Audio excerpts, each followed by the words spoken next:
Hello and welcome back. As a way to keep exploring a mix between digital and analog productivity and planning, I've decided to dip my toes back into bullet journaling, but only for a specific purpose: content creation. I have a blog and an Instagram page on top of this channel. So what I'm planning is to set up a bullet journal to mostly keep track of my different avenues of creativity. It will be a space for me to just get a visual overview about what's coming and what's happening, what I have been doing, what I need to do. I don't think these bands used to have information on the back of them when I used to buy moleskins. That seems to be something new. If anyone knows when Moleskine started this, please let me know down below, because this looks really cool. Bullet journaling is not something new for me. Bullet journaling and me go way back. I was there in like 2015, 2016, back when Ryder explained his method for the first time. I used it in the original way for many years and I love the method.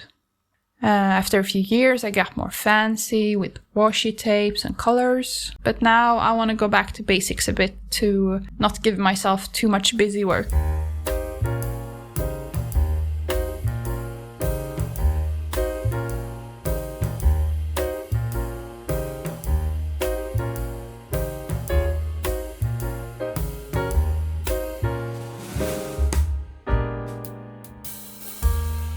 Just so you didn't have to sit through me doing math, I added some dots here to sort of mark where I wanted the lines to start and begin. But as you will see later, that doesn't help when you still can't count.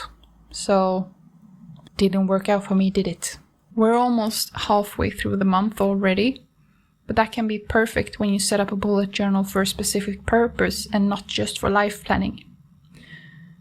When half the month is already gone, you have a better feel for what you might need, what you've been missing when you've been planning so far, and you also already have some data points and plans. In this setup, I'm gonna skip the future log because I feel like that's wasting paper when it's not that kind of a bullet journal. I know I want a monthly spread to get an overview, as I said. This would be on what I'm gonna post and where. When I use the bullet journal method for my personal life, I almost never use these kind of monthly layouts. I rather use the original list of dates on one side and monthly tasks in a list on the other side. But as I said, my focus here is visual overview, and then I think this spread is perfect.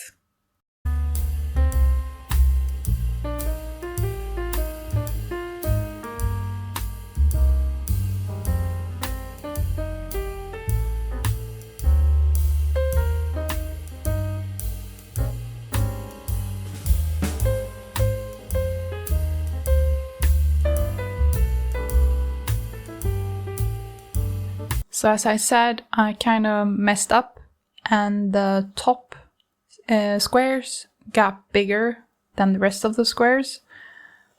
But we can save it. I'll just add the names of the days in this little box, and it's like I never even made a mistake in the first place. After the monthly layout, I want to add some stats, because I love stats almost as much as I hate SPSS. As I'm in my early days of the channel, I'm going to set up a space to fill out every day. This is of course not sustainable nor sane when you get up there with bigger numbers, but for now I want to fill in something every day. What I'm going to add are views, subscribers, and watched hours. I also want to add some stats for the blog, but for that, let's set up readers and views. The blog stats and the YouTube stats will be different. I want the YouTube stats to be accumulative. They grow a bit each day. I'm thinking the blog stats will be on a day-to-day basis. How many readers on this day? How many on that day? and the same with views. I don't know, that's just how I prefer it right now.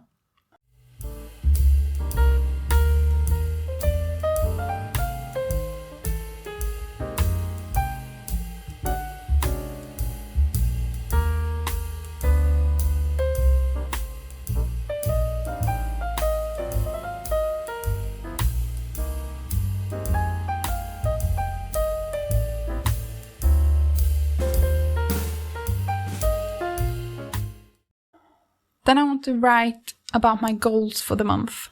Since April is basically half in the bag, I'm just gonna add reach 5,000 views, never miss a post day, get 50 subscribers, add a second day for blog posts, and post at least one community post. Okay, so that was quite a few. See, this is what bullet journaling can be all about. When you start writing, your brain reminds you of other stuff you also want to write.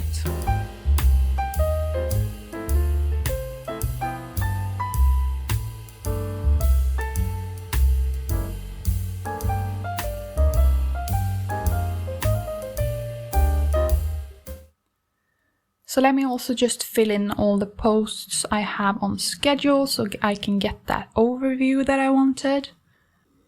I'm actually thinking about adding some colors here to have visual difference between my social medias, but for now I'm just going to use black.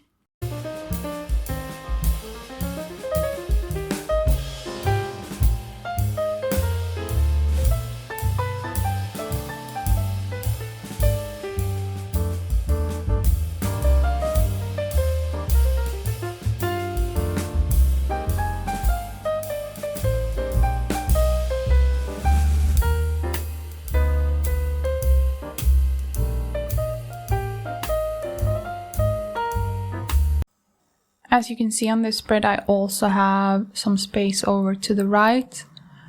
I'm not really sure what to do with this space right now. I thought I was going to leave it in case I had any ideas. One idea would be to maybe write down ideas for videos I want to make or posts I want to write. But let's see. I'm all for just leaving space to come up with stuff later. I've always loved moleskins, but honestly I'm kind of shocked about the quality of this paper. I don't remember it being this see-through. I've been using a lot of Leuchtturms, but I wanted to go back to moleskins because the Leuchtturms were a bit see-through. I also don't think this moleskin is true A5. I'm going to add a flip through of my finished month in the monthly rundown that I post on here. So then you can see how the bullet journal evolves and grows and changes. The April rundown is only 2 weeks away now, so I'm not sure how much I'm gonna have added for the April rundown, but you'll see how it grows from month to month.